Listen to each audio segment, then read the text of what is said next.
Di zaman dahulu ketika ada seseorang ingin meminta izin kepada ayahnya untuk menuntut ilmu agama, maka kata ayahnya, jangan dulu.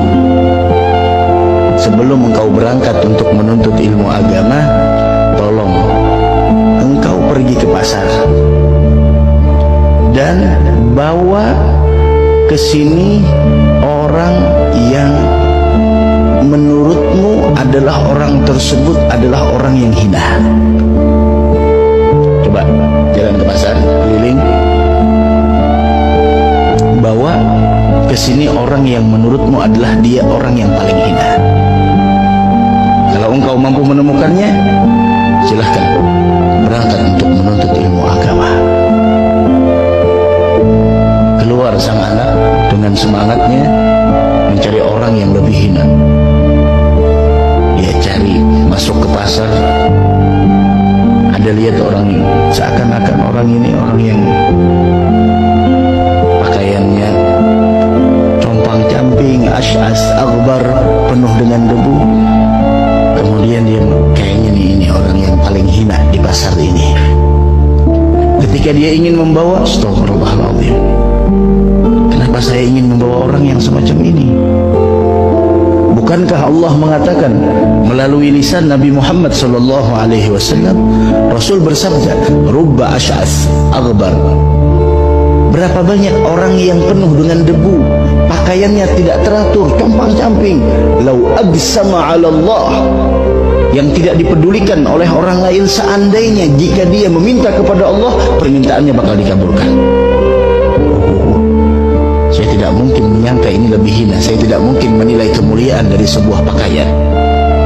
Saya tidak mungkin mengukur kemuliaan dari sebuah penampilan.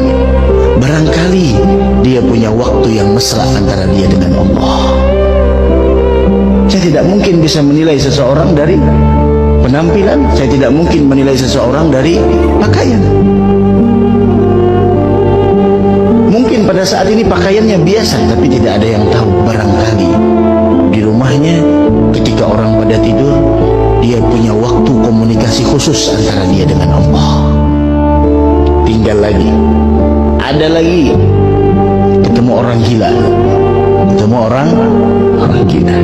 Wah ini dah, ini orang-orang gila nih, ini udah yang paling hina, yang paling tidak baik, ingin dibawa. Astagfirullah, kenapa saya merasa lebih hebat dari orang gila?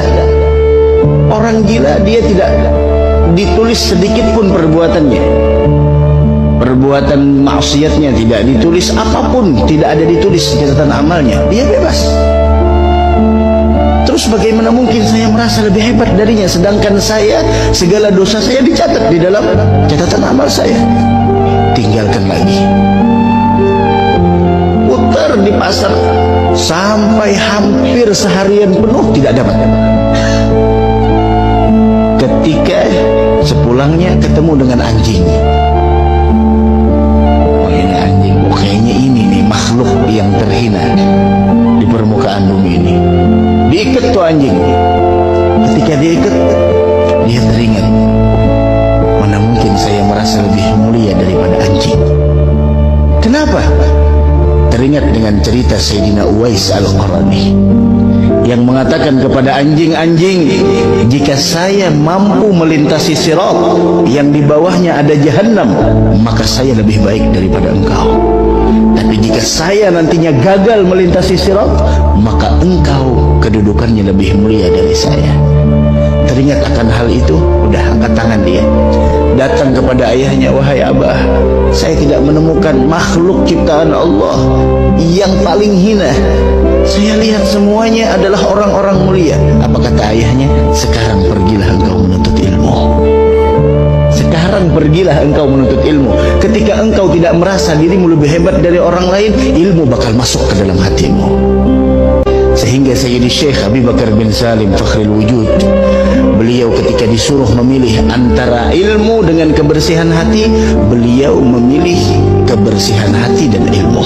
Bukan ilmu dan kebersihan hati, tapi kebersihan hati bersama ilmu. Kenapa? Karena tidak sedikit orang yang punya ilmu hatinya busuk.